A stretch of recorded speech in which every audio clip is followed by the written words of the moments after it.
This week on the GameCritics.com podcast, we explore the challenges faced by decades-old game franchises. Brad flies to LA for an early look at Lost Planet 2, and you asked for it, Mike Bracken on Final Fantasy XIII. Dreams do come true. The GameCritics.com podcast starts right now.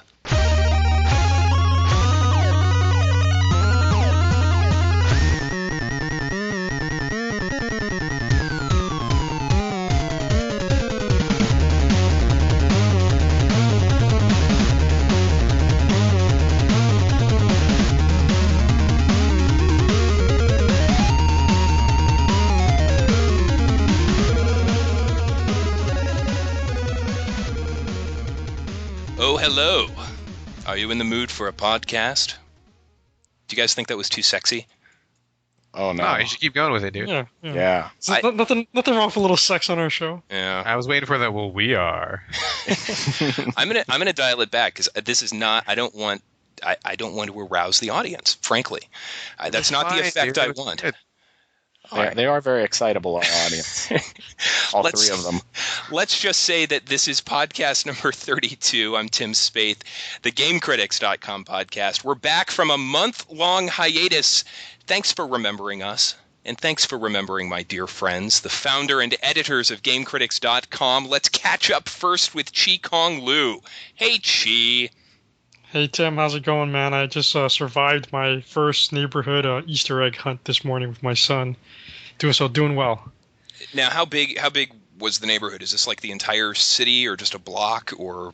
It's our township. I mean, it's a suburb, so there was like probably 50 kids all over the place, and it wasn't the hunt that I was expecting for. It was more like a battle royale. They basically just throw all the eggs in the center, and the kids just go crazy, and then it's like elbows and the whole thing. It scared the hell out of my son. We had the same thing in our community. It was the entire city, though, and so it's probably maybe 2,000 kids, and it's just a pile of eggs in the middle of a field, and you can only take 10, and it's over in like 30 seconds, and that's it. It took much longer to get there and get out than the actual Easter egg hunt. Who's counting the 10? The kids. They're very restrained. Self-policing, right. Is it really a hunt if you don't even have to fucking look for them? If you just run to a pile and grab 10? That's what I was thinking, but hey, whatever works, I guess, yeah. I guess kids don't care. And did they give out real eggs, or was it just the plastic stuff? Just the plastic. Right. And there was nothing in them. I was like, what the hell? There was nothing in them? Candy or in them or anything? Yeah, there's nothing in them. What was the point of this? I know. How many kids were traumatized after this Easter egg hunt? It sounds awful. I don't know. Eight-year-old Mike would have gone up to one of the people when it was over and said, "Why the fuck is there no candy in my eggs? I mean, why did I come out here for this?" It's hard times, man. Hard times. I guess. The economy is rough. 8-year-old Mike is salty. That's a salty fellow. He was very salty. He got in trouble a lot for his mouth. Trust me. The Mike we're talking about, of course, Mike Bracken. He's with us as well. Mike, did I read correctly? While we were off, you were shaping the minds of young co-eds as a professor. Yes, I got to be Professor Bracken for an evening. One of these colleges here, one of the community colleges, has a humanities class, and they do a film segment, so they found out that they had a film critic living in their midst. Little did they know it was just me, but they're like, "Oh, we would love for you to come in and lecture to these young, impressionable co-eds and share your knowledge." So I did. I went and got to be Professor Bracken for an evening, which was a fantastic experience because, you're not going to go to too many community college film classes where someone talks about slasher films seriously and then talks about Italian Mondo documentaries in the same lecture. So, it was pretty exciting. I had a good time. And so now you have groupies? Did you have kids following you back to your office? Yeah, well, it was really funny. I was like totally amazed because I go to college and I watch how classes go and people fucking text during the whole thing or sleep or talk to their friends, and nobody texted during my thing. People actually took notes, and like at the end they had questions. It was like the weirdest thing. So I was like totally jazzed about it. It was very cool.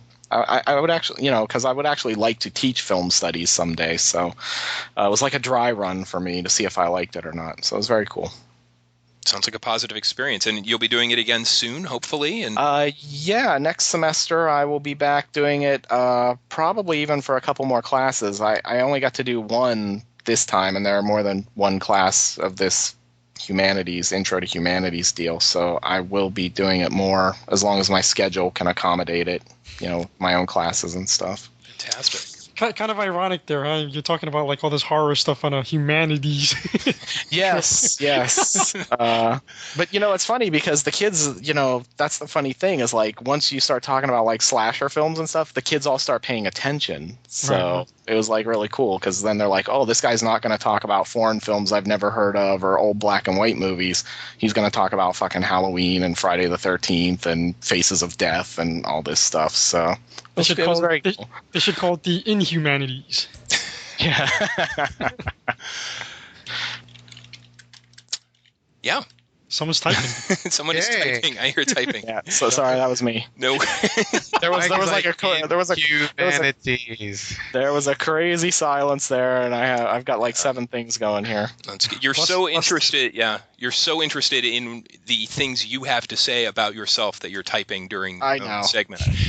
That's good. It's like, dude, this semester is like the worst because between school and my job at AOL, I never have a moment's peace. Like I've got either schoolwork going on or someone from school bugging me about something, or I've got my boss from AOL bugging me. So like even now I'm sitting here, it's 10:30 on Saturday night and I'm getting messages. So yeah, sorry. Well, let's give Mike some private time and introduce the final member of our cast, the dashing and heroic Brad Gallaway. Hello, Brad. Hey, guys. Good to have us all back together again. While we were away, we learned that you are really not the primary gamer in your family. Yes, we did. It depends on what time of the day you're talking about, but yeah, that could be true potentially. We learned that your wife is cranking through games. She finished Batman and then Shadow Complex, and I see she's working on Symphony of the Night right now. She's the one who should be on this podcast, isn't that? As a matter of fact, she was scheduled to be here, but the baby needed to nurse, so I'm the last-minute substitution. I'm pinch hitting for the wife tonight. Very well. I guess we'll struggle through somehow. You couldn't. It's not going to be the same. It's going to be just a shadow of what you guys would have gotten, but I'm going to do my best. You couldn't do the nursing tonight? I tried, but it just got kind of uncomfortable. The baby's staring at me, I'm staring at the baby. Nothing's going on. It's kind of weird. You got to give it some time, man. Oh yeah, my nipples are like 2 inches long, dude. I gotta wait to drink back. Oh my god! Wow. Best moment in podcast history since Chi was talking about north-south. Oh. Can you tell we've been off for a month? My gosh. Lots of catching up to do, man. Yeah. So much catching up to do. But we do have some content prepared. On the show this week, we are satisfying one of your most desperate cravings, Mike Bracken on Final Fantasy XIII. We teased this on the forums, and gosh, Mike, people desperate to hear your opinion on this game. And I am excited to share it, even though I haven't played a whole lot of the game. But I do have some points to make, being our big JRPG guy, and I'll be interested to see the response to my thoughts on the game. So I'm really glad people are like dying to hear what I think about it, which totally blows my ego up. Well, we're going to keep them waiting for a little while longer. We're also going to look at the challenges faced by long-running franchises like Final Fantasy, series like Dynasty Warriors and Shin Megami Tensei, Resident Evil, Mario, Zelda, Too Human, decades-old franchises. Always with the too human. Always with the too human. It never gets old. Franchises with dozens of installments, how do they stay relevant and fresh? What franchises have succeeded, who hasn't, and why? So we'll look at that as well. First up, though, our very own Brad Gallaway recently visited Capcom, or as I like to call it, Capcom, to get a hands-on preview of Lost Planet 2. Isn't that right, Brad? That is correct, and I'll have you know, Tim, that that's actually how they pronounce it as well. It kind of threw me at first, but then I'm like, oh, you're doing Tim pronunciation, and then it was fine after. So, you know the genesis of that joke, right? Actually, no, I don't. Is that after Corinthians? No, if you remember Superman the movie, and Marlon Brando pronounced Krypton,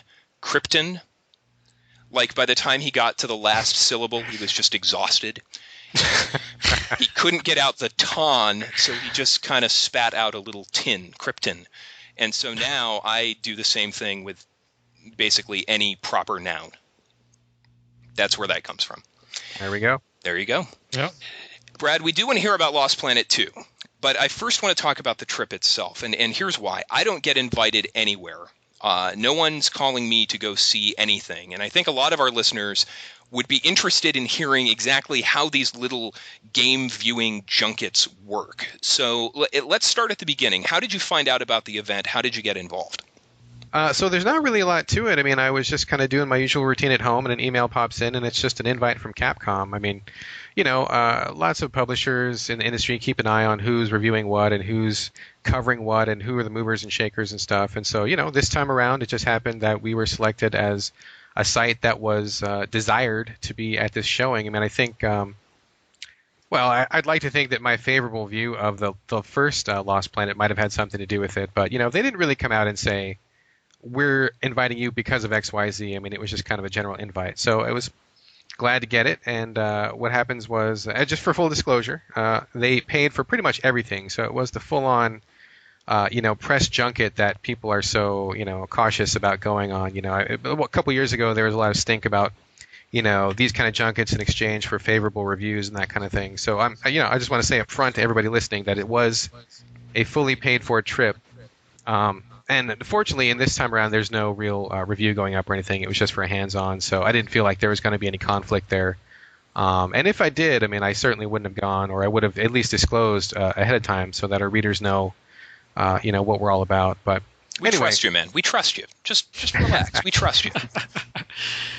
So, they basically say, hey, do you want to come see Lost Planet? And I was like, heck yeah, I want to see it. I mean, I really enjoyed the first one. I mean, I know a lot of people maybe weren't so hot on it, but I really enjoyed the first one quite a bit. I mean, I thought it was a good time. And previews of the game I've seen so far look really good, so I'm like, sure, I'm down. So, they hooked me up with a plane ticket and a hotel, and I just went down there. I'm in Seattle, for people that don't know, and Capcom's headquarters are in California. So it wasn't too long of a plane trip, which was great because I really don't enjoy being on planes or travel in general. But we got there. They, rounded all of us up. It was me and about maybe, 20 other game journos from different sites. A lot of people that I had talked to over Twitter, a lot of people I'd emailed with, but never met in person. So it was really kind of cool to go into a big room, and it's like you kind of know everybody there, but you don't. And so you do this whole kind of awkward, hi, I'm Brad, and you're, oh yeah, it's you, I follow you on Twitter. Oh, hey, I go to your site, or, hey, we talked last month, or something like that. So it was kind of neat to put a lot of real-life faces with a lot of names and email addresses and Twitter accounts. You don't really get to do that all too often unless you go to, like, E3 or GDC or something like that. So it was cool. It was pretty cool. Was there any other side groups, or it was just this one group of 20 people for the whole thing? No, it was just this. I mean, it was pretty much. I mean, it was pretty much all of the major sites were represented. There was us, of course, and there was Sony PlayStation had a presence. There were a lot of other sites that are kind of our peer sites and stuff like that. A lot of recognizable names were there. So I'm just kind of shocked because when you said it was like 1 out of 20, I'm like, whoa, we're 1 out of 20, really? Like, that's great. Why wouldn't we be, Chi? We should have been 1 out of 1. Yeah. Why didn't we get a private showing? Why didn't they fly all three of us out there? Jesus, I feel so snubbed. Anyway, so we got in, and they gave us dinner, which was really cool. And then we went to the actual Capcom headquarters. There's pics of it up on my blog in case anybody's curious. And they had just this big room that had all these PlayStation 3s on one side, a bunch of 360s on the other. They were all networked up, and a bunch of like big screen TVs. And they're like, this is the game. They had a couple people from Capcom staff who were there on hand to like answer questions and to give interviews and stuff like that. And basically, they were just like, just play it. So we had about 4 hours or so to actually just like sit and just have hands on the game, just focusing on the play and the features and the graphics and everything. And so it was pretty cool. It was a pretty cool event. I'm really glad I got to go. So when you say they sit you down for 4 hours, are you playing single player? Are you playing multiplayer? Do they tell you what to do, or they're just letting you just experiment with any feature of the game that you feel like? Good question. And thanks for bringing that up, because I actually forgot to mention this was specifically a multiplayer demo. So there were no parts of the single-player campaign on display. It was strictly multiplayer. And so what happened was I believe there was 8 360s, and they were all networked. And so it would be teams of 4-on-4. And on the other side, it was teams of 4-on-4 for the PS3 version. And so we were going through the different multiplayer modes. I don't remember how many there were, but there's like at least, excuse me, I want to say at least 4 or 6 different modes that were available at that time. And so we would just like jump in, red team versus blue team, and just have at it. I mean, they didn't really give us a lot of instruction beforehand, which I kind of was hoping we would get, because it's been quite a while since I played the first Lost Planet. And, obviously there's changes, there's improvements, there's innovations.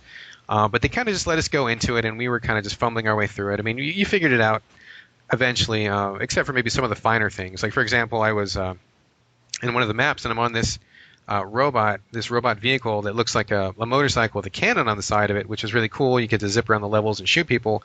And I had played I think 3 matches before I realized it could transform into like an actual robot.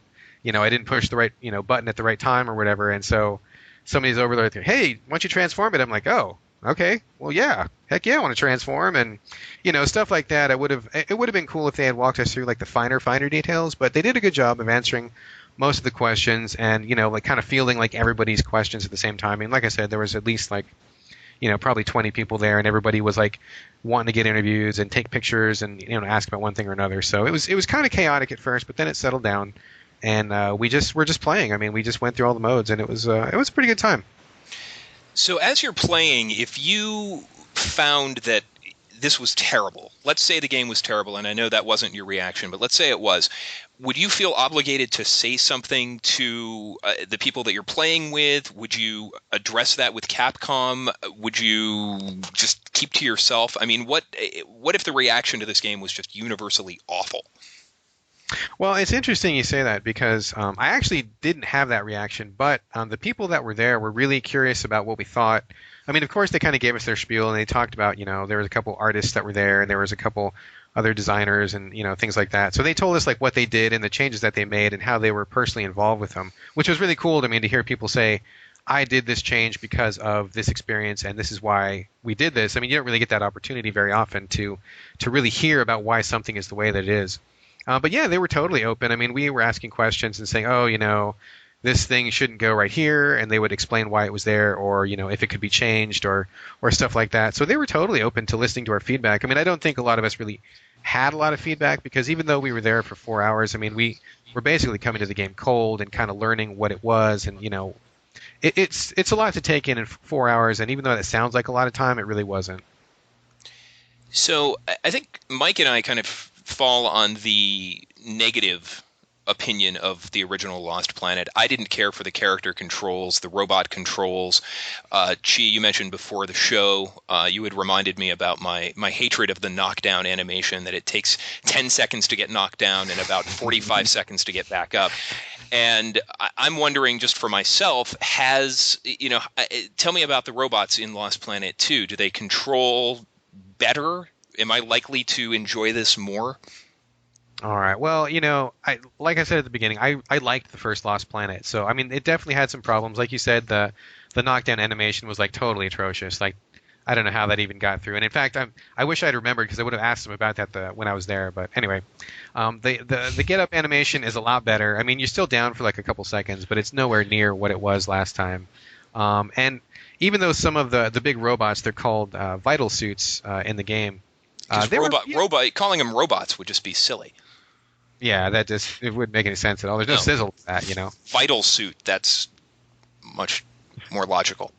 That's like a Japanese tradition. They just can't call it robots. Yeah, you can't call Anything it but. a spade. You gotta fancy it up a little bit, which I'm sure Mike will address in his Final Fantasy 13 talk.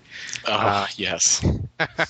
But yeah, I didn't think they were too bad in the first Lost Planet, but they've gone like completely like bug nuts crazy with the robots in Lost Planet 2. I mean, if you're a robot mecha, transformer, fan, I mean, this game is like completely made for you. I mean, we were sitting there for like 4 hours, and like every time I played a game, it's like I found a new one that I hadn't seen before.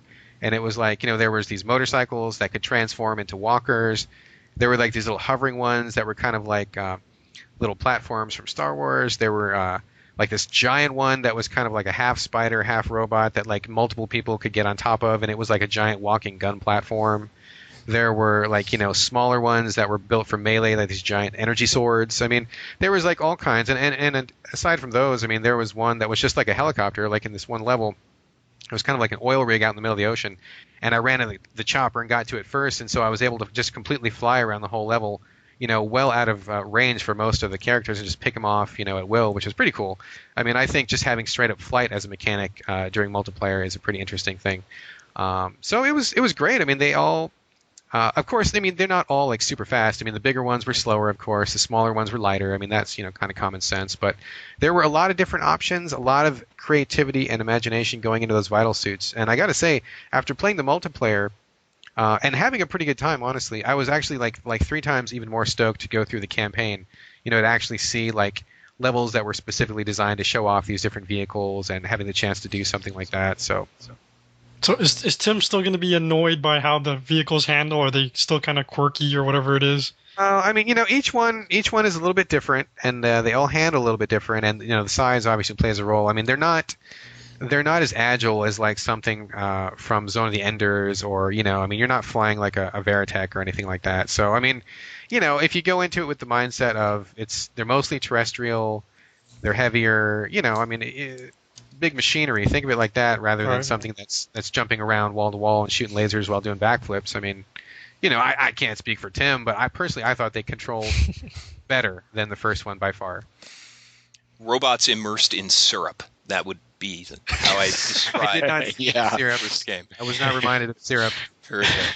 Very good. Was the... Oh, go ahead, Chi.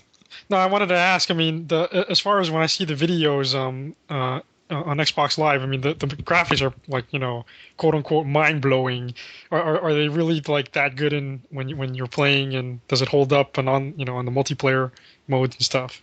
Oh yeah, I mean, I was really impressed with the technical side. I mean, the levels were just like beautiful. I mean, like the environmental effects and the level of detail put into things was great. I mean, the characters look great. There's actually a ton of customization that goes into the characters, and one of the hooks of the game is that everybody who plays allegedly is going to have their own unique character. Like, you can change the appearance and your abilities and your weapons loadouts. I mean, I guess there's like, when I was talking to the developers there, they said at that time in the unfinished build, you could already have, I think, 70,000 different permutations of a character, and they weren't done, so they were still adding more. So factor in the randomization of some of the item collection and people's personal taste. I mean, there's going to be tons of variety, but it looked great. I mean, all of it looked really good. The levels were just like really beautiful. One of the hot trends in multiplayer right now is the modern warfare style leveling and unlocking of different weapons and components and gameplay modes. Is there that sort of persistence to the Lost Planet 2 multiplayer? Or will you be leveling up and gaining experience points? I don't. Well, that's actually a good question. Some of the systems weren't done when we were there, so we only saw like a partial build. But we did ask about stuff like that, and I think that in this particular case, if I remember correctly, you don't actually do levels. Like, you don't level up your character, but you do collect different things, like I just said. I mean, there's all this different equipment you can get. So, like, you can get things where you reload faster, or you lose less life when you get shot.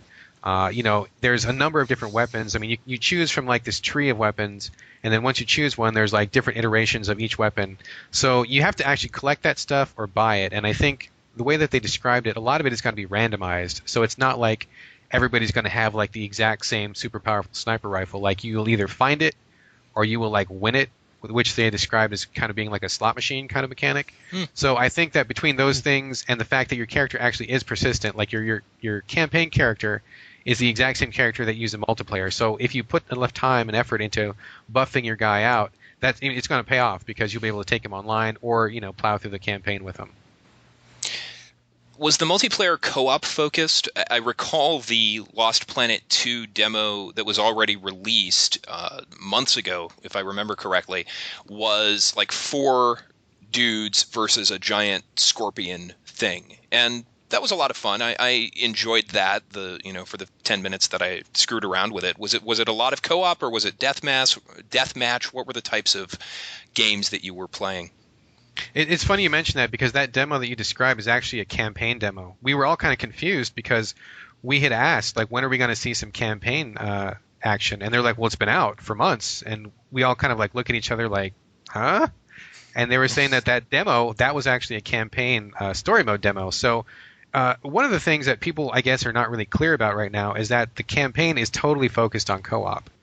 You can play through it solo, and you can have AI bots to go with you, but I guess evidently the entire game is designed to have a team of 3 or 4 people at all times.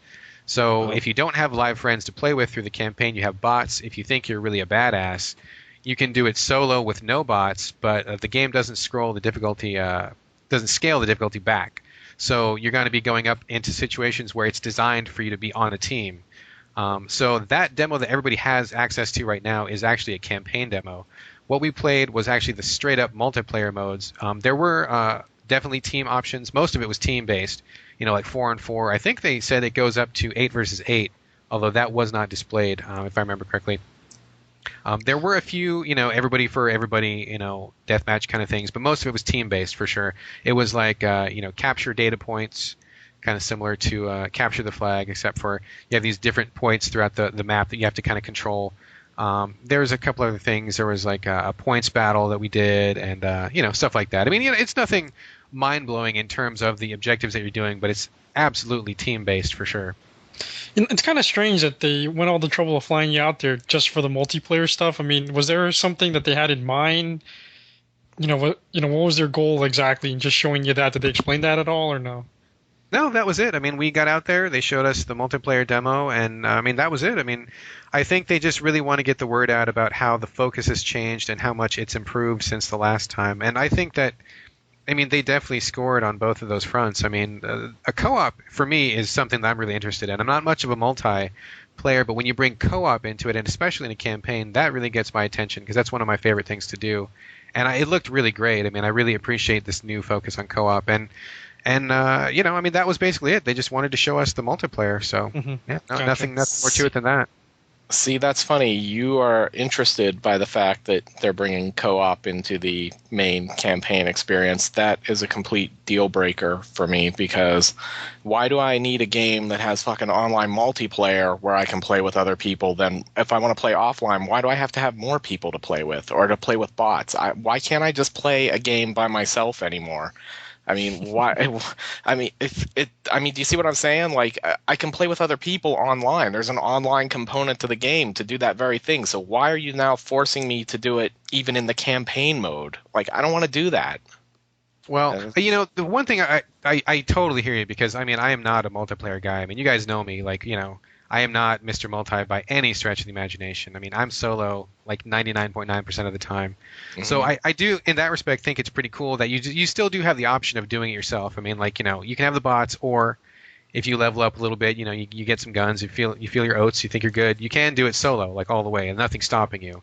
So you can do that. I don't know. I mean, for me, I just really enjoy teaming up with somebody and having a point to it. I mean, for me personally, I don't like playing game modes where you just repeat the same thing over and over and over. Like, you capture the same territory over and over, you kill the same people over and over. I mean, it doesn't feel like it goes anywhere for me, and so it doesn't really keep my attention. But in a campaign mode, I know there's going to be story bits, there's going to be an end point, there's going to be bosses. Like, that stuff to me is really cool, because I like the progression of a single player story, but I like the fact that my wife is here and she's a great gamer. We can both team up and go through this together.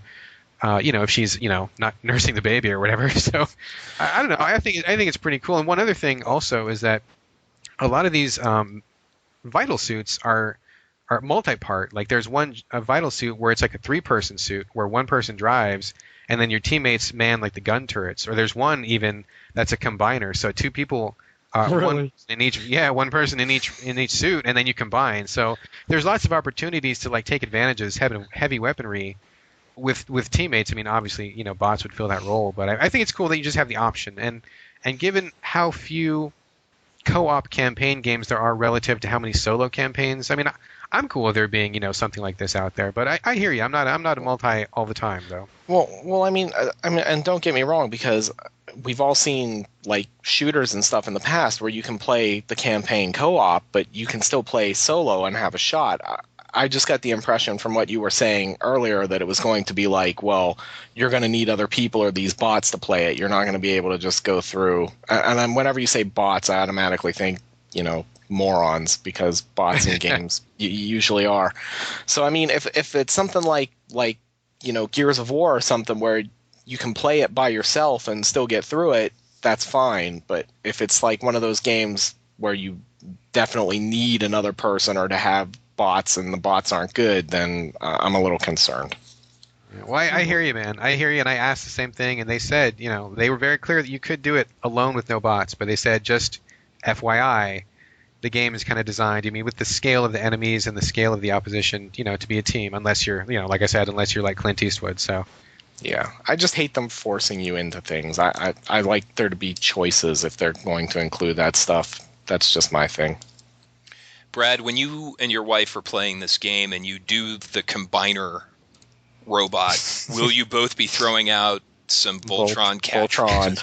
Like you'll stand up and be like, activate interlocks, and then she'll stand up and be like, Dinotherm's connected, and then like you'll crash fists together or something like the Wonder Twins. I mean, you are planning to do that, right? We've been working on an actual routine. It's like a series of hand gestures and like mouth noises. It's kind of like a combination of the Voltron kind of like Power theme. Rangers.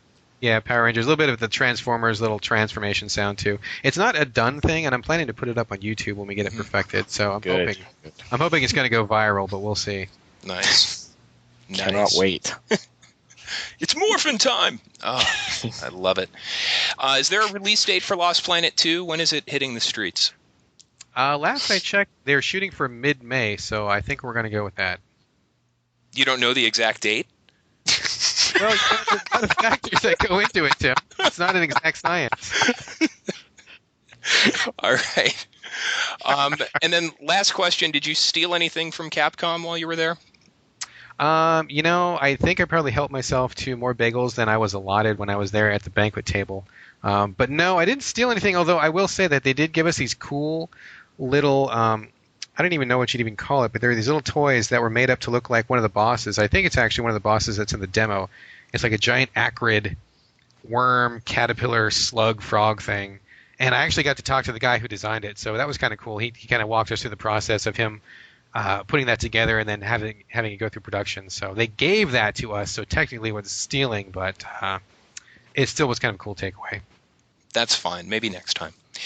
All right. Well, Brad, thanks for sharing the details of your trip and of Lost Planet 2. So why don't we take a quick break? When we come back, a dream come true. Mike Bracken on Final Fantasy 13. Stick with us.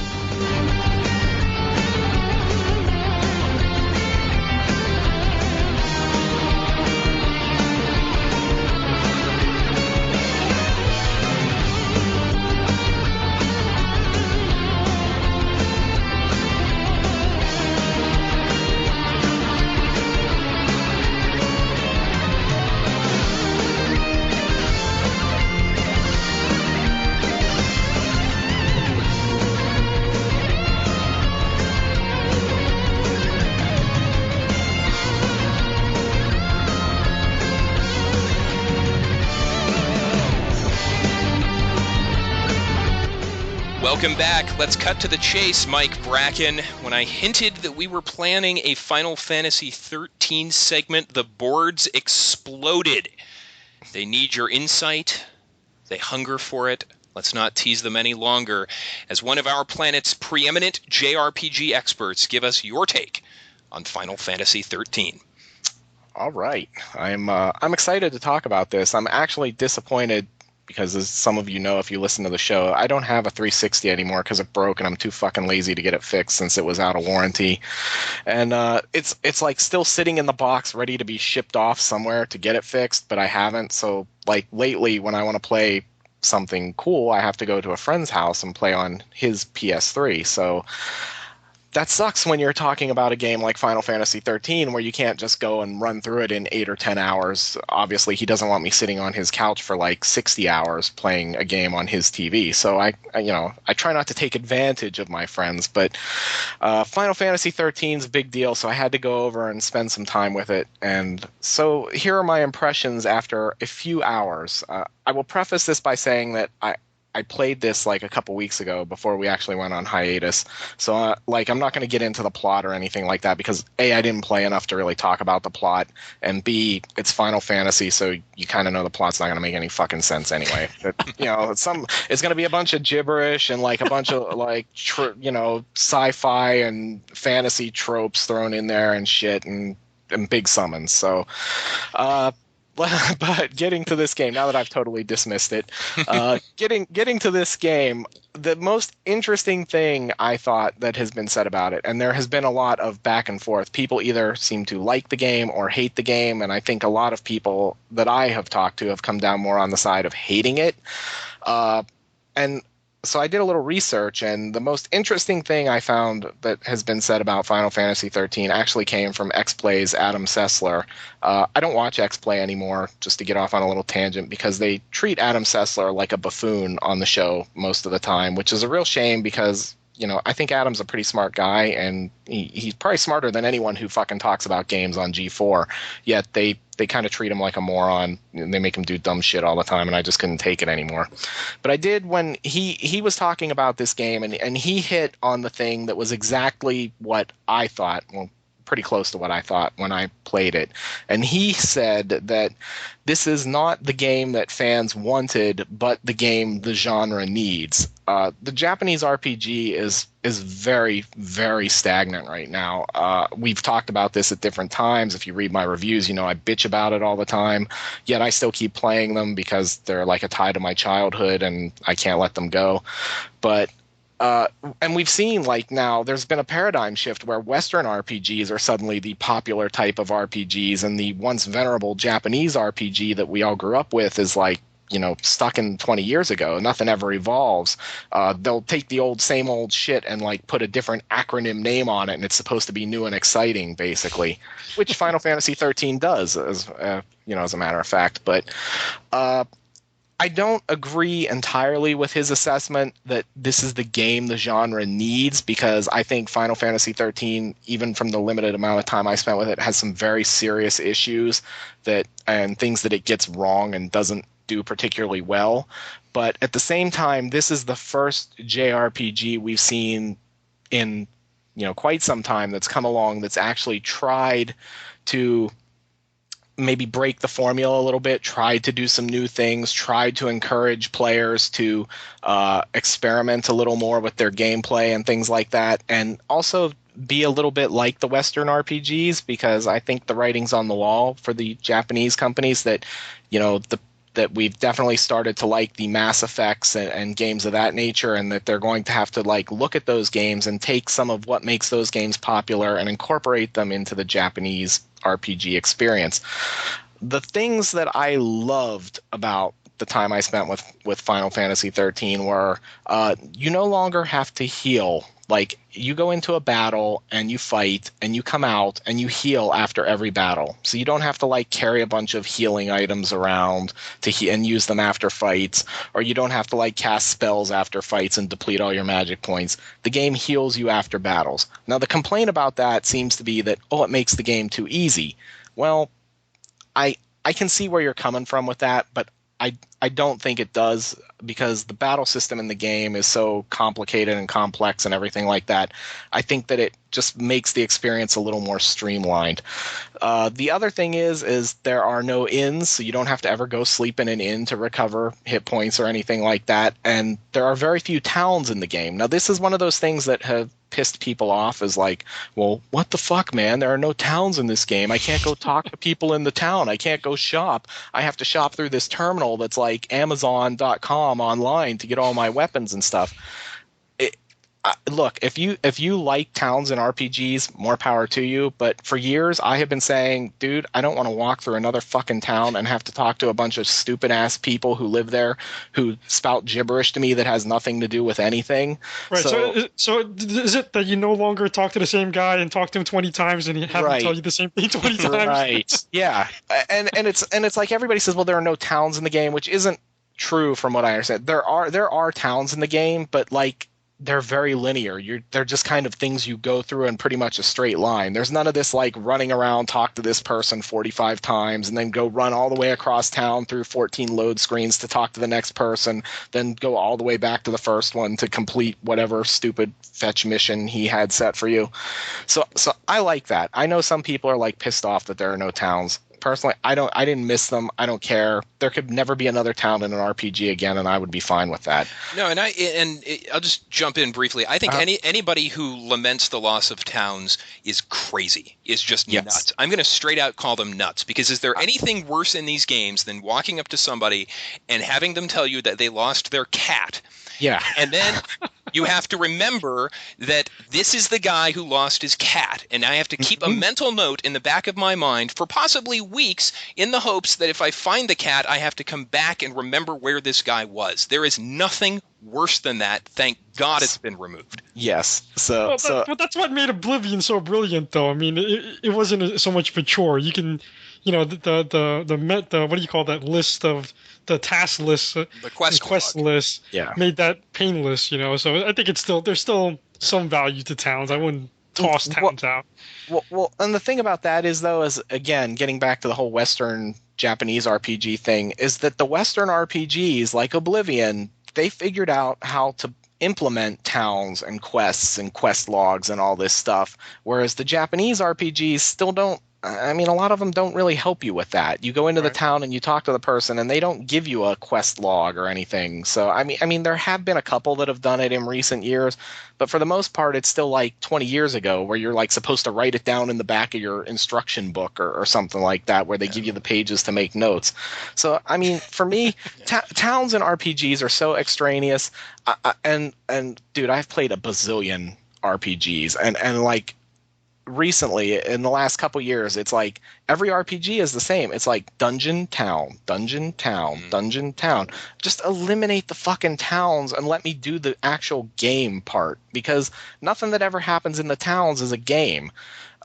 So, and in that same note, a lot of people have bitched that this game eliminated all the mini games. Like, oh my god, there's no Blitzball. Well, fucking hallelujah, there's no Blitzball. I don't want to play Blitzball. If I wanted to play Blitzball, I'd ask Square to make a fucking Blitzball game, and I'd go buy that and play it, So there's none of that. There's like no casino or any of that stuff. And I mean, I understand some people want to get a game and spend 120 hours on it. I don't. I have other things I have to do. I have other games I have to review or not review and pretend I'm reviewing or whatever. So it's like, so it's very streamlined, and I like that. The other thing that I like is that there's really not a penalty for dying.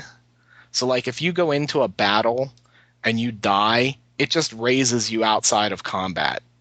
So it's like, again, that makes it seem like it's kind of easy, but it's not.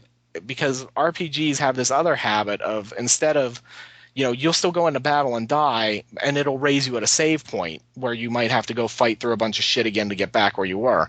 This is another thing that just sort of streamlines the experience a little bit. Plus, it's cool because now you go into fights and you're like, okay, I can try different things. I can experiment with the battle system and stuff like that, because I'm not afraid of dying. There's no penalty. If I fuck this up, I'm not going to have to go back 20 minutes to the last save point and fight all this stuff again and get back here. It's like, it's going to put me right outside of combat and I can try it again.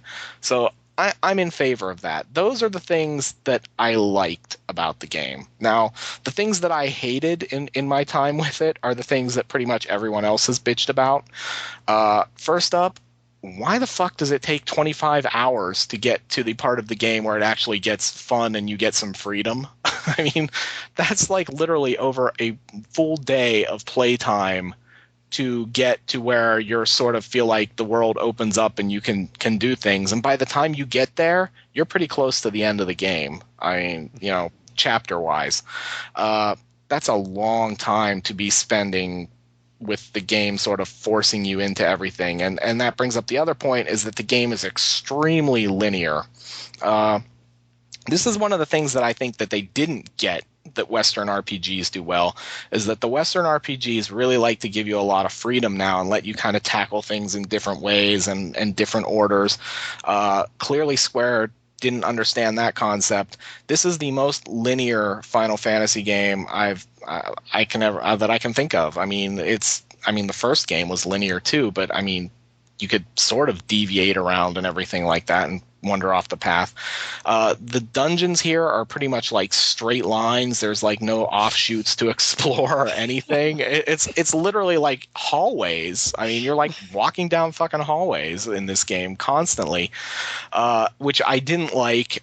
I mean, I'm all for streamlining, but maybe that's a little too much streamlining. If I'm just spending the game like walking in a straight line with nowhere to ever like wander off to look for hidden treasure or anything like that. I mean, occasionally there's a little offshoot where there'll be a treasure chest or something like that, but for the most part, it's very straightforward. It sounds like maybe they course corrected from Final Fantasy 12 just a little too much. I thought 12 was way too open, way too many offshoots. Well, and that's funny because, I kind of got that vibe too, and I think it bugged me more because I like 12 a lot, and I understand that 12 certainly gives you so many options that it can be a little bit overwhelming, but I always thought 12 was like a great sort of offline version of an online game. I mean, it plays like an MMO, but it's offline, the way the combat system and all that is set up. The other thing here is like talking about how RPGs like to take things that we've seen a million times before and rename them and pretend they're new. The battle system has this one, and I'm not going to talk about the whole battle system because we'd be here for 3 fucking days. It's that complicated and convoluted and all this shit. But it has this thing called the paradigm system where basically, as I understand it's a great name. It's a great name for a battle system. Yes, the paradigm system. And as I understand it, basically, every character can be there are like 6 jobs. So like any character can be any of the 6 jobs, but I think they have 3 that they especially excel at. So basically you can switch around and then like set it up before battle, and then in battle you can like switch roles on the fly or something. So it's the paradigm system, but really this is the fucking job system again, okay? I mean, you could call it whatever you want, but it's the same job system kind of we've had in Final Fantasy for a long time. So don't fucking call it the paradigm system and expect me to think it's like some big new brilliant innovation. It's just really the job system. Last but not least, everything you've heard is kind of true. Like about that first 25 hours, it's the game is like forces you into things. Like you're not allowed to pick your party. The game forces you to have a certain party, and you only control one character. And if that character dies, even if the other 2 are 100% full health, it's you lose. But like I said, the good thing is you don't have to go back to a save point. It just boots you out of combat. I'm really torn about how that, I've heard a lot of people bitch about that, but at the same time, I'm sort of conflicted because, again, I think them forcing you to use the characters based on the story, what's happening in the story, is interesting because it makes you play all of the characters. So usually when you get in these kind of games, you put together your dream team of your favorite characters and you level them to godhood, and you never use the other people because they suck or you don't like them or you just don't want to fuck with them. So this is kind of cool because you're going to use all the characters and you're going to understand how all of them work, and you have a little closer tie to all of them when the story interludes happen and all that stuff. So I know people have bitched about it, and I definitely understand where they're coming from in complaining about that, because you don't want to be forced for 25 hours into not being able to pick your party. So it's definitely a long time, but at the same time it makes you use these other characters, so I think it's good. It kind of calls back to the early Final Fantasies. I mean, that's kind of how the early hours of Final Fantasy IV and Final Fantasy VI were. Your team members were leaving and going and coming, and and 6 is really a good example in this regard because that's what it reminds me of. The way, 6 would make you take certain characters, like you said, some would leave, some would go on off on some other side thing that you weren't part of, and so you would have to use other characters in the game. And 6 is great because by the time you get to the end, if you didn't level everybody when you get to the final Kefka thing where you have to split everybody up into teams, you're screwed because you'll have an underleveled team and you can't get through the dungeon. I can't believe you just spoiled that. You didn't even I know, dude. I suck. It's still in my stack, man. Come on. A game that's only been out 20 years. So wait. I played a game and I finished a game that Brad hasn't. Is this true? Is this possible? No, Final Fantasy VI? No. He has to have finished Final Fantasy VI. But yeah, my hopes up high there, man. So all in all, I understand where people are disappointed, and I think it's a good game. I mean, I don't think it's a great game. I don't think it's. I think as time goes on, it will be looked at as one of the lesser Final Fantasies, and yeah, I don't think anyone's going to be like, "Ooh, this is like in the same breath as Final Fantasy VII or Final Fantasy VI." And I think 7's way overrated, but I know everybody else loves it. But I think this is going to be more like, the Final Fantasy VIII or something like that of the series, or like people Mystic Quest Part 2. I don't think it's that bad, but I mean, again, this is the hardest thing about it because I know how RPG people are, and we bitch about wanting things different, but then when you change anything, we cry because we hate change. So, I mean, so you kind of have to say Square tried to change things and at least made an attempt, so I can appreciate that. I don't think the attempt was entirely successful. So, it's sort of a hit-miss situation. I mean, you have to give them some credit for at least trying to think outside the box, because Square obviously could have put out another fucking game like Final Fantasy X, I mean, an exact clone, and people would have bought millions of copies of it, and everybody would have been like, ooh, yay, Final Fantasy. So, I mean, they don't have to take these chances. They could leave that to some other company, one of these smaller developers or something like that. But none of these guys are doing that, and I think Square understands that the JRPG is in trouble, and for it to get back to being a prominent genre, or as prominent as it's been, because it's always been sort of a niche genre, but that they're going to have to lead the way and try to do things a little different, because nobody wants to play the same fucking game we played 20 years ago anymore. So, but let me ask you this: Brad. I mean, when you say take a chance, sorry, Brad, let me just go first. I'll hold it. Go ahead. When you say take a chance, right? Like, what exactly is this big taking a chance on? You know what I mean? There isn't a big chance here. There's nothing that they've done that's huge. But I mean, you have to understand, these games don't change at all. So anything, I mean, dude, anything. If you play like Dragon Quest or like Star Ocean or these things, or Suikoden, these games don't change. I mean, they might change the number of people you can take into combat or something like that, or they'll rename the battle system or make it active time, But I mean, even those, like every Tales game is the same fucking game. I mean, Tales of Vesperia, Tales of Symphonia, I mean, it's all the same battle system and everything. They change the names and put new characters in, but they're all the same game. This has at least tried to do things like take away the penalties for dying, which are something that have been around forever. You always get screwed when you die in an RPG.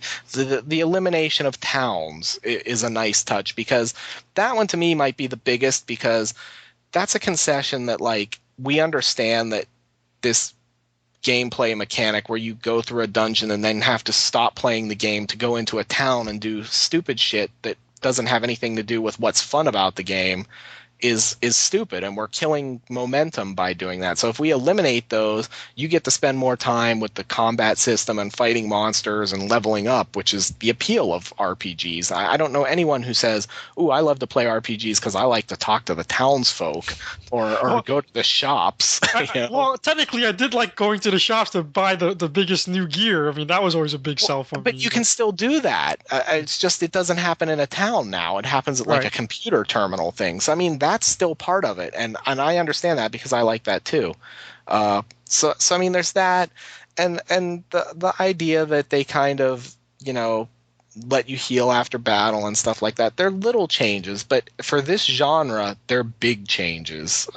Because hey, you guys, since we're talking about this, this is a perfect time because I really wanted to get your opinion on this, Mike, and it kind of dovetails nicely.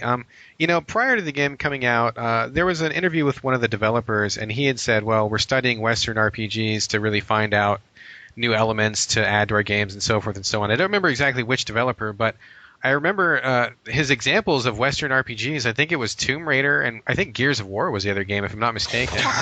Wow. It was all over Twitter for a while, and it was everybody kind of like jaw collectively dropped. But I think, they were saying they were trying to take these elements from Western RPGs, but at the same time, I think a lot of the talk about the changes were as a way of kind of making it more accessible. I mean, like you said, Mike, JRPG players, they like what they like, and they like the same old thing that we've had for 20 years. Yes. And, that's become pretty inscrutable to a lot of people. I mean, my wife can really get into a lot of games, but when I tried to explain JRPGs to her the first time, it was like, well, why is this? Well, why do you go to this menu? Why does this happen? Why do you have to do this? And it was like all stuff because it's like, always been that way. Right, exactly. Like my answer was, that's just the way it is. And it's not like I want to make excuses for it, but it's like, it's just you can't get new people into a genre like this. No. And so I guess part of the Square's thinking, if I'm not mistaken, is that they wanted to open up, make a lot of changes, glamify it a little bit, make it more linear so people don't get lost, kind of make it easier for people to approach it. But at the same time, and granted, I haven't played the game yet, but I've heard from a lot of people that some of the boss battles later on are like really, really, really hard, and that the battle system gets really, really hard. So it seems to me like a contradiction of let's make it prettier and simpler and easier to get newcomers into the game, but at the same time we're going to crank the boss battles up really hard to make the combat system difficult to learn. I mean, what was your take on that? Yeah, like I said, I played a little bit at the beginning, and then I went back and played like my friend's save file, and he was closer to the 25-hour mark. So that's very true. And I wondered at first if it was just me jumping ahead in time, like if I had played all those hours, the combat system would have seemed more intuitive. And so I asked him, and he's like, no, it just gets complicated. And as you get farther in the game, there's more you can do, and it becomes like a lot more to juggle. And so there's definitely a level of challenge. And I've heard from other people the same thing about the bosses, that as you get closer to the end of the game, that some of the bosses are very challenging. But I think you're spot on with the assessment that they have tried to make it more accessible to people who aren't the core JRPG players in order to get them in and make it a little less inscrutable to them at the same time. But yeah, it's just it's odd. So First of all, I find it hilarious that you can make it something with 13 in front of it more accessible. There's 13 of them. No one's gonna go back to number 1. You know what I mean? Like, that's an uphill battle right from the start. But you're only looking at it as Final Fantasy. You're not looking at it as because some people only play one series, but JRPG players tend to play JRPGs. They play all of them. So like the hardcore, guys like me. No, I'm talking about the mainstream here. Like I'm saying, right. No matter what you tweak in the gameplay, that 13 is like such a huge insurmountable thing that they'll never overcome. No one's gonna want to jump in at like number 13. I totally disagree. I totally disagree with that. Yeah, because everybody knows these games aren't related at all. That they're just numbers at this point. There's no. Not even just that, but like these are like multimedia like bonanzas. Like it's like this giant cultural event. I mean, look at Final Fantasy VII. Final Fantasy VII turned the entire game on its head because of like the cutscenes. I mean, that got newcomers by the truckload to sign up, and they didn't care about 1 through 6. They wanted 7. I mean, same thing with 13. It was all over TV. Yeah. Graphics are amazing. That's going to get newcomers coming. Well, I get that with 7, but I'm not hearing like what's the hook with 13 here. Which. All the shakeups as I'm hearing it are like for the JRPG. I mean, I'm pointing at the same point that you're trying to make, is that there's just a bit of a conflict here, in terms of like the sort of the left hand not knowing what the right hand's doing. Final Fantasy has always been at least somewhat casual accessible because Square does such a good job of advertising and showing you the pretty stuff that people, even if they don't understand JRPGs, are going to jump in on these games. I don't know that this one, I don't think you can compare this one to 7, because 7 was such a huge deal. It got so many people into JRPGs in general. But at the same time, I think that they've done the same things they've always done when they've got a new game out. They put out commercials with pretty graphics and everything. And what normally happens is people would buy those games and they would play 10 hours and they would be so confused and lost they would never play. Again, I think this one is way more accessible. I think people who pick this one up are not going to only play for a couple hours and be lost, because if you get lost in this game, I don't know how you game at all. So casual players wouldn't commit 25 hours. They'll never see the open-ended part of the game. Yeah, I was actually just going to say that I've heard several stories of people who bailed after like 8 and 10 hours, and they're just like whatever, and didn't even begin. They scratch, like Tim said, that 25. That is I think is the biggest mistake of the game, is making it so closed for so long, because you feel literally like the game is forcing you into everything. You never feel like you have any choice or freedom in that time. In those early hours, and I haven't played where it opens up. I've just heard that it finally opens up, so I'm assuming it becomes more like a traditional Final Fantasy then. But it's a tough sell, and again, for me, it's a mixed game. It does some things that I think are commendable, and it doesn't always do them right, but I commend them for trying. But at the same time, it has a lot of mistakes in it too that I think that they could fix for 14, well, not 14 because that's online, but 15 or whatever. But again, like I said, it's a lesser Final Fantasy. It's not ever going to be one of the big Final Fantasy titles people gush about. Let me ask you this, Mike. As you're describing the game, to me, it feels like video games as a whole are sort of moving toward this sort of homogenized hybrid style, all accessible, action type experience, right? That's what it sounds like as you're describing it to me. I mean, do you feel that's the case, or are you still comfortable calling this an RPG?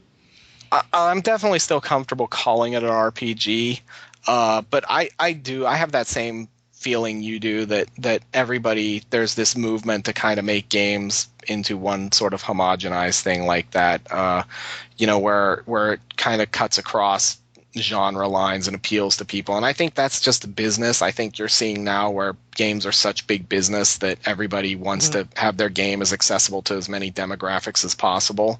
Sure. So why is this still an RPG for you in your mind? Well, I mean, you're still going out, you're still leveling up, you're fighting monsters. It still has that sort of turn-based combat system and all that stuff. Okay. And so I mean, it's got all the hallmarks of a traditional RPG. You find treasure, you buy better gear, all that stuff. Okay. But I mean, that's it hasn't completely jumped the shark in its gameplay then. No. I mean, it's funny because like it does do a few things different, but then there's shit like the combat system, which does some new things, but then has the paradigm system, which is basically the job system with a new name. So it's still got active time battle and all that shit that we've had in Final Fantasy for a very long time. So it's like this weird mixture of old and new, and it doesn't always work really great together. But at the same time, I at least am happy to see someone try to do something different in this field, because I'm really tired of playing the same couple of games over and over and over. I'd like to sort of expand the discussion beyond Final Fantasy, although we can come back to it certainly if the need arises. But Mike, I have two final questions about Final Fantasy 13 specifically. Your answers to these questions will determine whether or not I purchase the game. Oh boy. Number one, I do not like Final Fantasies where the female characters have bunny ears.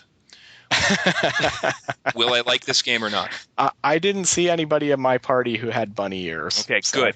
I think you're okay. Good. Question 2. I like Final Fantasies where the characters break into spontaneous J-pop musical numbers. Will I like this game? I did not see any of that either, but like I said, I didn't spend a ton of time with it, so it may be hiding in there somewhere. All right. Damn it. All right. Thank you.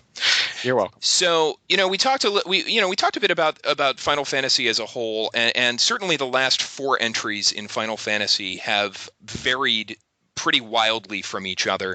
And Mike, it seems to me that we should not be criticizing the series for floundering for relevance. We should be, you would agree that we should be praising it for experimenting? Would you say that's true? Well, praise is a strong word. Here's the thing. It's really hard for me because, like, I would really like to spend time playing the whole game and have, like, a completely informed opinion on it when I'm done. But yeah, I think both sides of this argument have valid points. I see both sides as being right and wrong in some ways. I see the guys who say, well, it's at least trying to do something to tweak the formula. Yes, I agree. That's praiseworthy. I see the other side that say, dude, why should it take 25 hours to get to the real good part of the story? Why do I have to fucking walk through linear corridors that are supposed to be dungeons over and over? Those people are right too. So it's really sort of a middle of the road thing, and I can't commit one way or the other, and I hate that because it's like, dude, who wants to hear? It sounds like they fixed all this amazing stuff, but then at the same time, all the stuff I hate about Final Fantasy is still there. Yeah, I mean, it kind of is, and it's going to be one of those games. Like, every game is up to the individual to determine if they like it or not. But I think with this game, individual experiences will really vary because some people are going to be like, I love the fact that there are no towns, and yet there are other people that are like, what? No fucking towns? I'm not playing that game. An RPG has to have towns. So, and who's right and who's wrong? It's a matter of personal opinion. So I definitely do think it deserves some praise for, trying to be different at least. And that's funny because the Japanese are so staid and don't ever want to do anything that the West does. It's how it always comes across. And so for them to even try to look at Western games at all and try to incorporate some of these things is like a big step, I think. Now, what they do with that from there, I have no idea. Hopefully they continue on with it and fix these games. If not, this is one of those genres that could be like dead in 10 years. We might be having like a memorial show. Like, remember when we had JRPGs?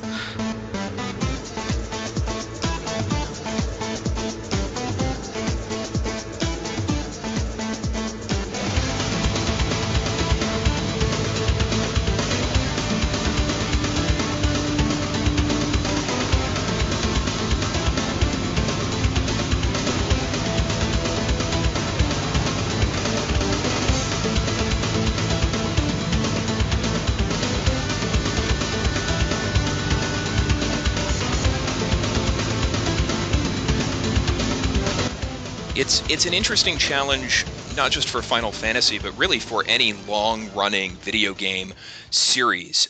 These decades-long series that have had 20, 30, 40 entries. Do you remain stagnant and risk, boring your longtime fans, or do you evolve and risk pissing them off? And so I thought we could close the show tonight by talking about some of these other series and how they have dealt with that longevity. One that comes to mind, Chi, is your precious Dynasty Warriors, and which is not a franchise that I'm terribly familiar with, but you've stuck with it for years. How well would you say that Koei has managed the series over time? Well, it's a good time, it's a way to discuss that topic because I'm playing, the latest version of its Strike Force right now, and it's kind of odd because Trent and I on Twitter were talking a little bit about it, and he sort of called it, Dynasty Warriors with a sort of a Dragon Ball Z take on it, which I was kind of like, okay, that's a little odd. And when that's like the worst thing ever. I was saying that doesn't sound good to me, like, at all. Like, not even remotely. No. Well, that's like if you could take the two worst things in history and like combine them. No offense, though. No offense. No offense. All right. Yeah, to people who like Dynasty Warriors and to people who like Dragon Ball, right? Check off. I don't two care things who I off offend. of me. Dragon Ball blows, dude. Anybody listening, if you like Dragon Ball, you got problems, man. Yeah. All right, dude. Oh, I'm striking a nerve. I'm with Brad on the Dragon Ball thing. I'm totally with him. This is becoming a distraction for me now. My He's going to email me after the show. He's like, we're going to need to talk. Come on, Brad. my anger is seething here. No. He's gonna go Super Saiyan on us. If I had any hair left, but yeah. Sorry. Anyway, the point of why I brought that up anyway. So when I went back to look at the press material for Strike Force, I was trying to figure out, like, okay, what's the hook to Strike Force, right? Why is this different? And even when I went back to look at it, it still called it like a tactical action game. I'm like, okay, wow, that was that really sold it to me. Like, I was expecting it to tell me like this is a multiplayer game. It's a the Dragon Ball thing, but it really never really kind of said what it was. And I think that was kind of bizarre. And I just basically had to play it and just to figure out that it was sort of like a Diablo. Phantasy Star Online kind of take on the Dragon on the Dynasty Warriors series, and that has its sort of its good and good and bad things. I mean, it sort of takes away a lot of the things that I really enjoyed about Dynasty Warriors, as far as that whole visceral, just dumping the guy onto the battlefield. And I think everyone gets that. I think anyone who's played Dragon I keep saying Dragon now, Dynasty Warriors for the first time. Including Vin Diesel, which was like the big shocker of the year when he was, when he was a big star, or he was starting to be a big star. Now he's lesser known, I suppose. But when he cited Dragon, I said it again, Dynasty Warriors as a game that he played, and unfortunately, Strike Force sort of took that away, which was like one of the best things about the game, and it makes it like a really video gamey, in that you've got to wade through all these menus, and you got to go to a lobby type place, and then you got to like sort of organize with people, and if you play it online, and so that part wasn't too great. I mean, what I did like though was that it did make the online features pretty accessible. It was It did remind me of Phantasy Star Online in a good way. Almost sort of reminded me of Demon's Souls, in that it sort of seamlessly went between the single player campaign and the multiplayer campaign. And all the good things about like games like Diablo, the loot and the upgrades it's always a nice thing. And the one other thing that I really liked about this game was that they added this sort of aerial combat thing where you're sort of juggling guys in the air and going nuts and doing all kinds of nice combos. But this game is sort of typical of the way Koei's handled the series, in that they keep the main series pretty much very similar, in that it's very basic, in that it's got a main campaign, and you sort of go through it in a linear fashion, and then all the exciting, what I consider to be sort of new and exciting ideas, they put that in like other games, like and they call it offshoots, like Dynasty Warriors Empires, or Dynasty Warriors Strike Force. And I think that's how they sort of tried to maintain the business side of it, where they they basically leave the main part of it untouched. As a critic, I really wish they would try to just get all the great ideas. It's just save it all for one. For Dynasty Warriors 7, and that's what would make me happy as a critic. But from a business standpoint, this is a very successful franchise. It's wildly popular in Asia. I think it does moderately well here in the United States, but people really underestimate how big Dynasty Warriors is in Asia. So it's really hard to complain, but as a critic, I'm kind of unsatisfied by the way they've handled it, and that's kind of my take on it. So they're playing it safe, really, so as not to, as I said, piss off the hardcore fans, but still there are avenues for innovation in these sort of outlier titles. Right. I mean, I personally don't think that there's any. I know there's some danger in it, but it's just become such a big business, and the bigger it gets, the lesser risk the companies take, and they have to resort to stuff like doing the way Koei's handled it, and it's unfortunately it's very disappointing. I like the old days where sure, Legend of Zelda 2 was thought of as a negative thing these days, but I like the fact that they tried different things, and part 3 went back to what it was. But I think if you don't have part 2, you don't appreciate 3 as much. You know what I mean? It's kind of like new Coke versus old Coke. I don't know. The only thing New Coke ever really did was made you realize how much you love the old Coke. I don't know if you can really term that as a success, though. I think it's kind of just like an accidental byproduct. Yeah. I mean, I don't think they set out to say, well, people don't really appreciate Coke, so we're going to fuck it up. And then we're going to teach those sons of bitches what they've teach them a lesson. That's right. Same thing with Crystal Pepsi. I really don't think that the marketing gurus are saying that. I think that's just kind of an unfortunate happenstance. I mean, I'm just saying that I don't think taking a chance is a bad thing. And yeah, you piss off some angry fanboys, but the fanboys aren't going anywhere. You know what I mean? Like what? So you really just have an opportunity to try to maybe get a new audience, but I don't really think you're really going to alienate those hardcore fanboys to begin with. So yeah. It brings up an interesting. I'm starting to lose my voice, so I apologize. But it brings up an interesting question, specifically about reviews, since you mentioned, your perspective as a critic. As you play, the 10th game in a series, objectively, you might look at it and say, all right, this game is really, really good. Like, say, New Super Mario Brothers Wii. Great game, probably as good of a Mario game as Super Mario World or Super Mario 3 or any of the, the classic Marios. But also, there are no surprises. You can look at a screen and know exactly how you need to navigate through the enemies. And so, to me, it's kind of boring. But do you ever have to look at it from the perspective of somebody who's never played a Mario game before? And do you have to address that perspective in your review as well? Do you have to come at it from both angles, or can you really only speak for yourself? That's an interesting topic, Tim. I can speak to that not for the Dynasty Warrior series, but for the Armored Core series, which is another kind of hardcore cult thing from Japan. I think I reviewed. I want to say it was like at least 6 or 7 of those games, like in a row. And for me, I always was trying to be very mindful of, okay, yes, this is me who knows the series inside and out.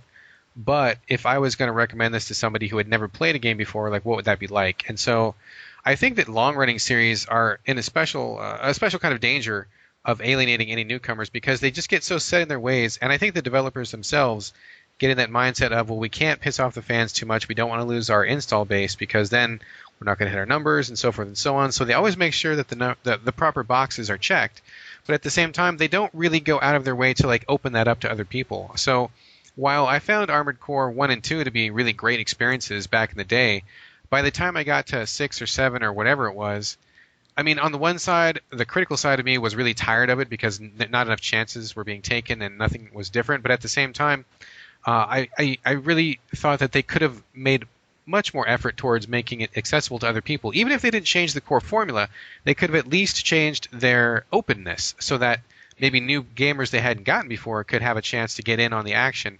And yet I didn't really see that being taken. So I don't know how Chi feels, but for me, I definitely try to keep in mind what it might feel like to approach a game as a newcomer. I mean, we're not always successful. I mean, sometimes it's hard to kind of forget things that or put on a new set of eyes to look at a game through. But at least I try. I mean, I make the attempt at least.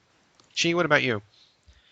I mean, I go back to the Mike Bracken argument. I mean, I don't think I'm going to try to represent anyone other than myself. When it comes to my perspective on these things. And also as a critic, we've talked about this in the past in the past before as well. I'm just screwing up all the order of my words today. I'm like dyslexic today. We have to look at things like innovation. We just have to factor things like that in. It just can't all be can't be all about the fun. Mike? Yeah, I agree. This is the thing I struggle with the most is especially because I review a lot of RPGs and I've been playing them for so long. How do you talk to someone? You're trying to write a review and people are going to read it who don't play these games and aren't maybe not familiar with them, and part of your thing is to try to get people who read your review, if it's a good review for a game, interested in playing it. So, but my thing is that I'm reviewing the game from my perspective, and ultimately everything that I've done in gaming wise or life wise, book wise, film wise, whatever, is going to factor into that. You try to be mindful of it, and you try to take people who are maybe not familiar with it into consideration, but at the same time you have to be you. So I definitely think you have to just be faithful to yourself and present your own thing. Well, sorry, let me go back to what Brad said, because I do have a sort of a take on that as well, in that I understand that I did target a different audience for the review. That's and and that's exactly what I did for the Dynasty Warriors games. You know, like the first one was sort of a general. The first review I did, if it was a general one, you know, then the second one I did, which was like part 5 or something, I targeted at people that don't understand the series, and then the last one was sort of just like. Was more just revisiting it as myself kind of a thing, I guess. Yeah, I'm screwing up the order of that, but you know, yeah, I took different stances on it based on who I thought I was addressing at certain times. So you can kind of play with the perspective of the review, right? Depending on what angle you want to approach it at. So, Chi, one Dynasty Warriors question, and then I want to go to some folks who had some Twitter comments. Knowing me as well as you do. Yeah. If I was to want to try a Dynasty Warriors game, which one should I start with? Ooh, that's a tough one. I'd probably just say stick with the main series. I don't think you can go wrong with that, and just do Dynasty Warriors 6. Okay. You know, and I think that's one of the misnomers about Dynasty Warriors, that there's a ton of them out there. You know, if you only play like the main series, there's actually not that many of them out there. First of all, the first one wasn't even a true Dynasty Warriors game. It was when Koei tried to make a fighting game, a 2-player fighting game out of the Romance of the Three Kingdoms series, and that was the first Dynasty Warriors. And then the second Dynasty Warriors, they took that name and applied it to what we know as Dynasty Warriors today. But so if you take out that first part, there's actually only 5 main parts, but they've diluted it by putting out all these side games and things like that are more for the hardcore people. So I would say stick to the main series, yeah. Do the characters break into spontaneous J-pop musical numbers? If you put in the secret code. It's the Konami code. There's no J-pop, but at the beginning of every Dynasty Warriors game, you'll get cheesy 80s guitar rock music. Yes, you will. You will get that. I can give you that. Nice. Well, I look forward to that. I'm going to give it a shot. I need to understand your passion for this series. So I am. You know, Tim, being the big Too Human fan that you are, man, I think you owe it to yourself to play the originator of that genre, Dynasty Warriors, the kick-ass. Kick-ass, a strength of 1,000 genre. All right. I'm going to do it. I'm going to put it on the spreadsheet. So as we close out here tonight, we're running a little long. Before I came to the studio, I posted on Twitter this question, and I got some responses. I said, what long-running game series desperately needs an overhaul or burial? And what was the overwhelming response? If you had to predict, what was the series that came up most? I would say Legend of Zelda. Ding, ding, ding. You got it, man. And, you know, we've done 32 of these episodes. We've never talked about Zelda anything on this show. And I'm wondering, what was the last Zelda game you guys played? Mike, what was your last Zelda? Twilight Princess. And Chi, what about you? I think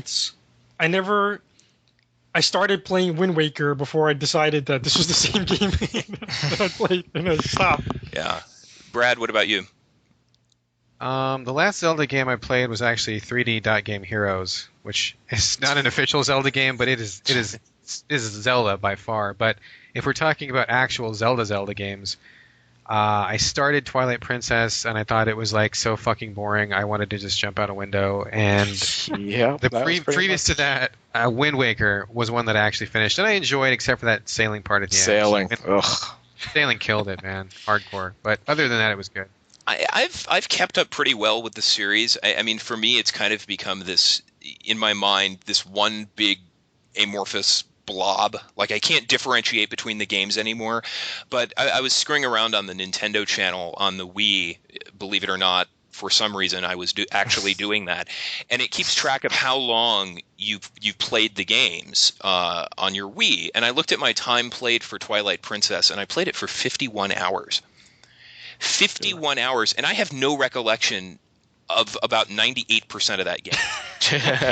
It's like 51 hours completely wasted, because it's all just the same thing over and over and over. And you know, the entries in this series, you know, there's always like one little twist that they throw in, you could call it a gimmick. Probably. Mhm. So, like, there's one where he turned into a wolf, and there's the one that had that looked like a cartoon, and there was the one where he could turn really small. But I don't know which ones those were, and I don't keep them straight in my mind. And I remember knowing at one point that Ocarina of Time was one of my favorite games, but I don't remember why anymore, because all the dungeons are the same. I mean, the only thing that differentiates these games now is the amount of time it takes for you to get to the boomerang.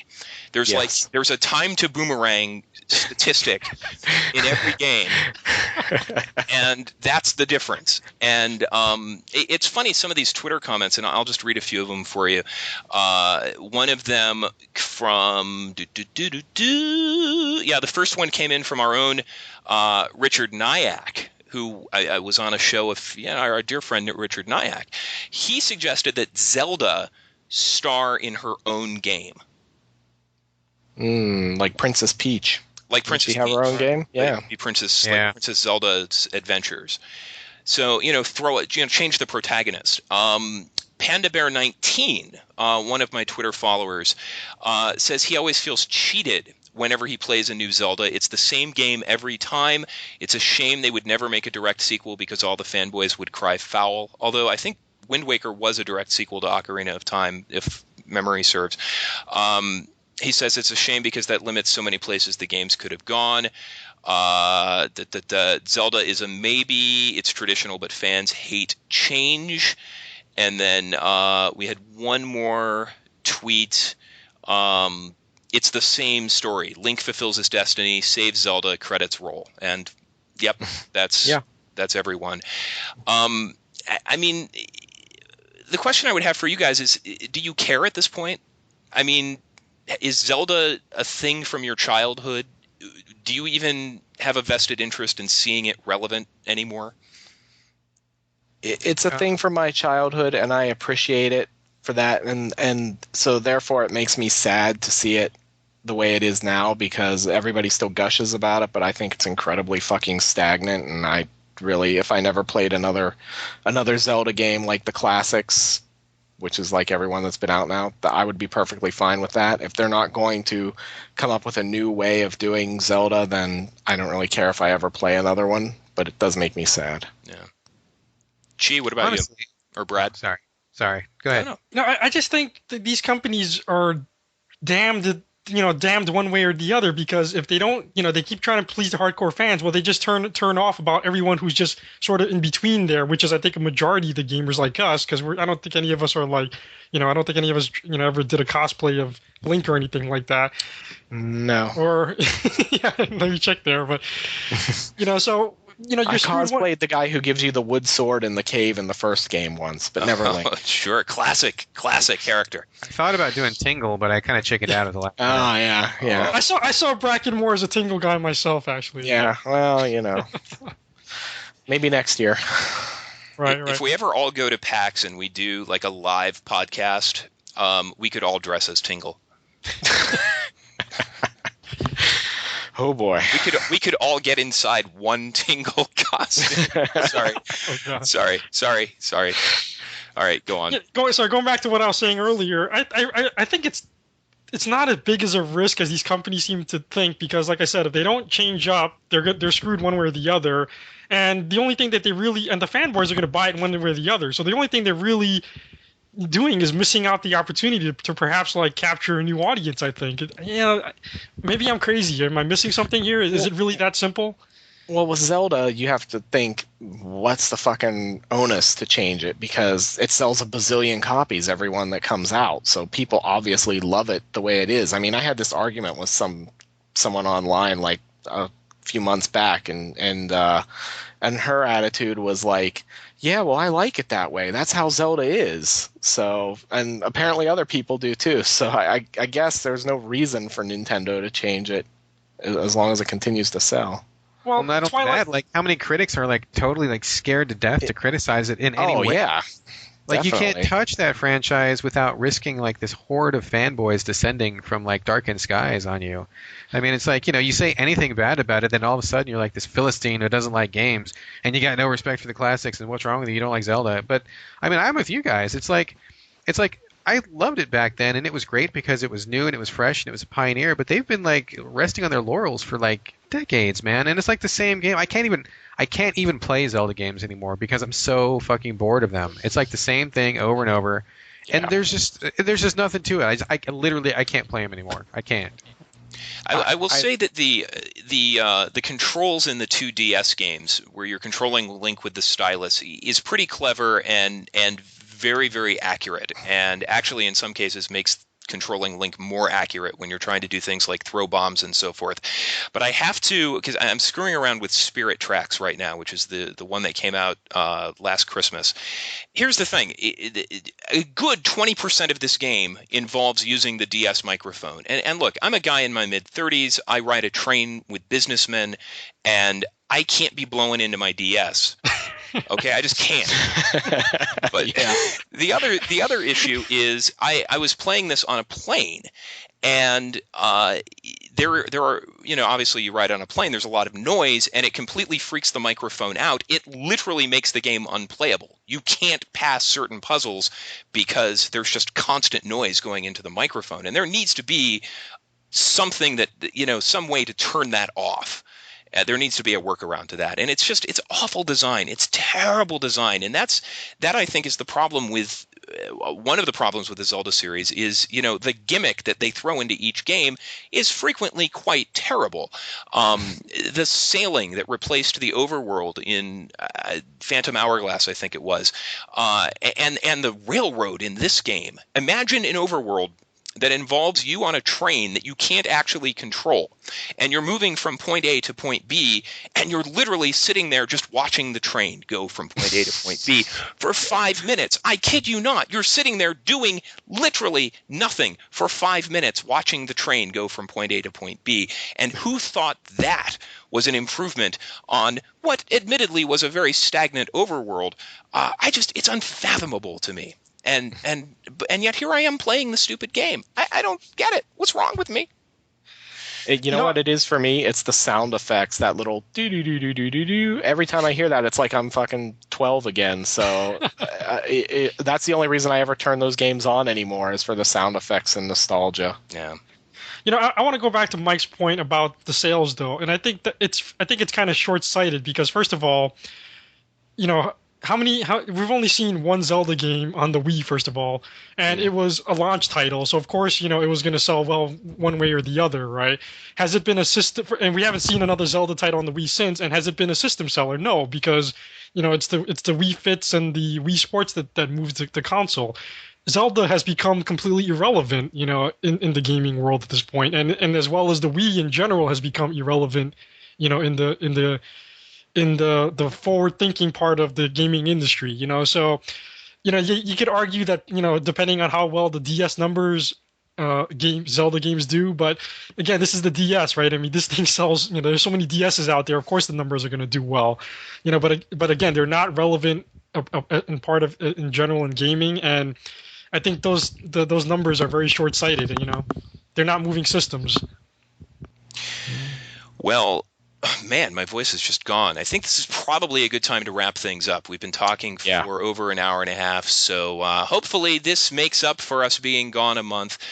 We do hope you enjoyed the show. If you want to get in touch with us, do so at GameCritics.com, whether it's in the comments thread for the podcast or on our message board. And if you don't want to put your message in public, send us an email, podcast@GameCritics.com. You can also follow us on Twitter, @GameCritics is the handle. And of course, you can subscribe to the show through iTunes and Zune, or listen live right off the GameCritics.com homepage. So, with that, Chi, any final thoughts before we go tonight? Nope, it's good to be back, guys. Brad, how about you? Still don't like Dragon Ball. Mike, how about you? I hope the Final Fantasy 13 impressions were worth the wait, and I too still hate Dragon Ball. Grr. I'll remain neutral on Dragon Ball so as not to incur Chi's wrath. I'm still hoping he'll provide the staff with iPads, so I'm trying to stay on his good side. It would be a business deduction. Yeah, it would. I might come around on Dragon Ball if one were to show up here at the house. Dragon Ball. Expect 4 spiral notebooks with 5. And a pack of pens. Right. There's your iPad right there, man. Well, with that, thanks everyone for listening. We'll do it again soon, much sooner than 1 month. For now, I'm Tim Spaeth. Good night and bon chance.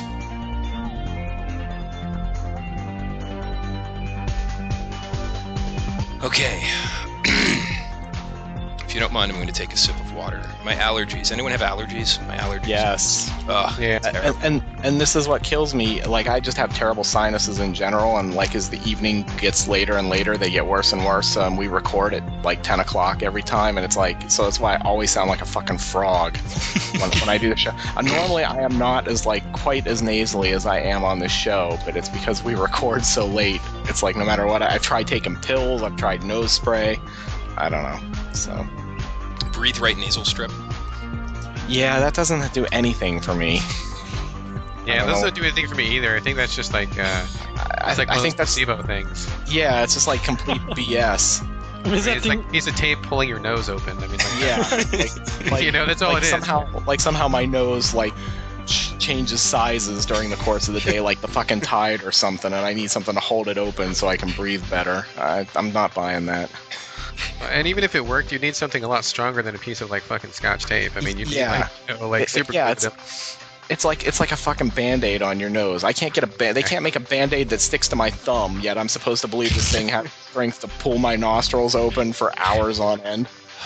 They have the new extra strength Breathe Right, which is just like 4 of them like taped together.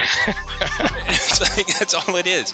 It's like this and it covers your entire nose, and we tried them once for somebody I know who snores, and it did not help whatsoever, but it left a sticky residue on their nose that they couldn't get off for weeks.